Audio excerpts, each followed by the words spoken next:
It is Wednesday, September 3rd. This is The Warning.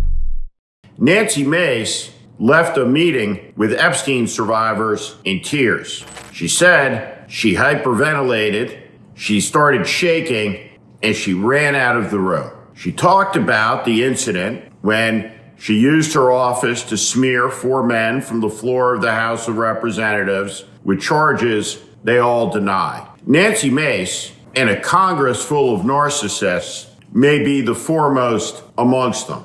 A freak show, a look-at-me carnival act that has channeled her mental illness into the vocation of politics. And now, the unfit Nancy Mace seeks the governorship of the state of South Carolina. And no doubt, she'll have a good chance of winning there. In South Carolina, the people have made Nancy Mace their congresswoman. And Nancy Mace has been made famous by America's corrupt media. Now, the Epstein victims are on Capitol Hill because Congressman Ro Khanna, Democrat from Silicon Valley, and Thomas Massie, a MAGA Republican on everything except the Epstein files, are demanding their release. It is incredible, though, how skilled a narcissist Nancy Mace is. She went into a meeting with the Epstein survivors and made it about her. And, of course, that's how a lot of the media played it. Look at me, I'm a bigger victim than thee. And this is the lifeblood of MAGA. It is a philosophy steeped in resentments and grievances. Everybody and anybody who has a chip on their shoulder is welcome. Everybody who looks in the mirror and sees an excuse is a prime candidate. MAGA, as was evidenced yesterday by the madness at the White House. Look at these villainous cretins. I will say I want to thank Colorado. The problem I have with Colorado, one of the big problems, they do mail-in voting. They went to all mail-in voting. So they have automatically crooked elections. And we can't have that. When a state is for mail-in voting, that means they want dishonest elections because that's what that means. So that played a big factor also. MAGA is a philosophy that demands nothing except for obedience to Trump, to stay in line. It's a religion of surrender that says, hey, I have a right to take something on the basis of because, and now I've joined a movement that gives me permission, or I have a right to something because I've been wronged.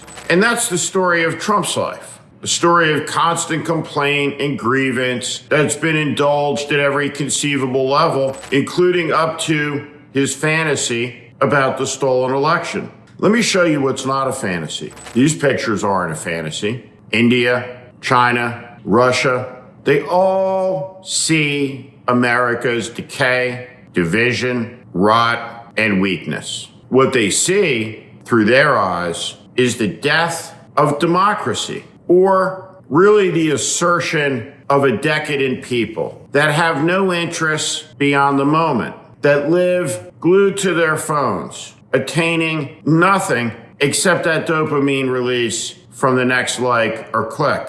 These countries have a tremendous animus for the United States and our system of government in many quarters, in China and in Russia particularly.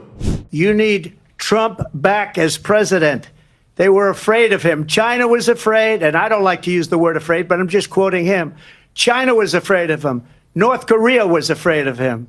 Look at what's going on with North Korea, by the way. He said Russia was afraid of him.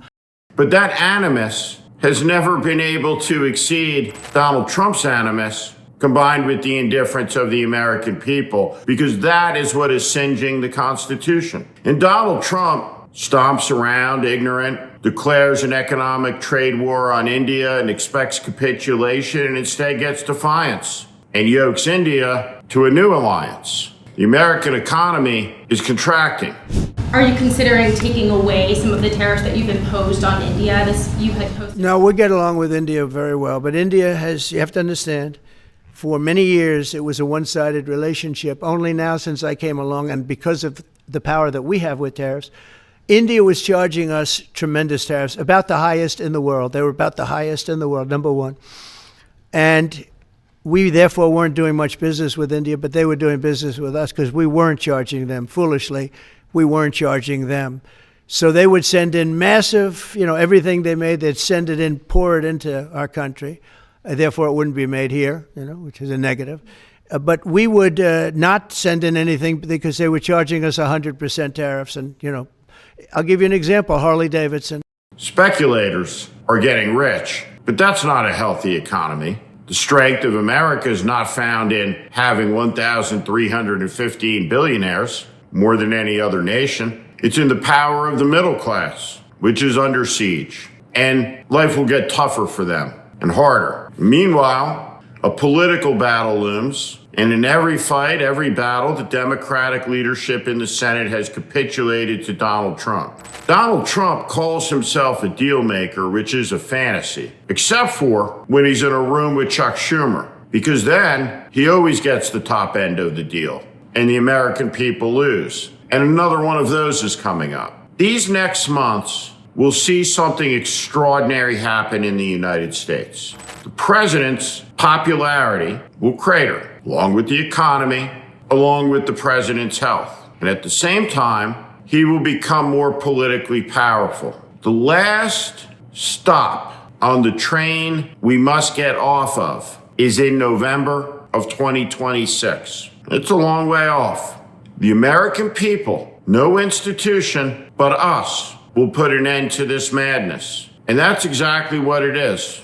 When you look at the stock market's down today, the stock market's down because of that, because the stock market needs the tariffs. They want the tariffs. If you look at AI, all of those, all of that money that's going to be invested, trillions and trillions of dollars, the biggest thing, bigger than the internet, I suspect. It's the internet plus 3 or 4 other things combined. We are leading very substantially with AI. We're leading because of tariffs. We're leading because of talent, and this is where they'd like to be. But without the tariffs, we wouldn't have a chance because we wouldn't be able to protect those investments of the companies coming in. So if you took away tariffs, we could end up being a third world country. That's how big the ruling. So we're asking for an expedited ruling. Insanity. And whatever those people around him are, let's not pretend they're journalists. They're stenographers, court stenographers, as in the royal court of Trump. And it doesn't serve the people. Here's the deal. Time, it's running out. The assertions of power by a mad king would have been much easier by an order of magnitude to stop before he took power. But now that he's there, it will be very difficult to dislodge his movement. And it requires reckoning with a fundamental reality. We are in danger and we are paralyzed. Protests every month or two will not be enough. The opposition to Donald Trump must assert itself before it is too late.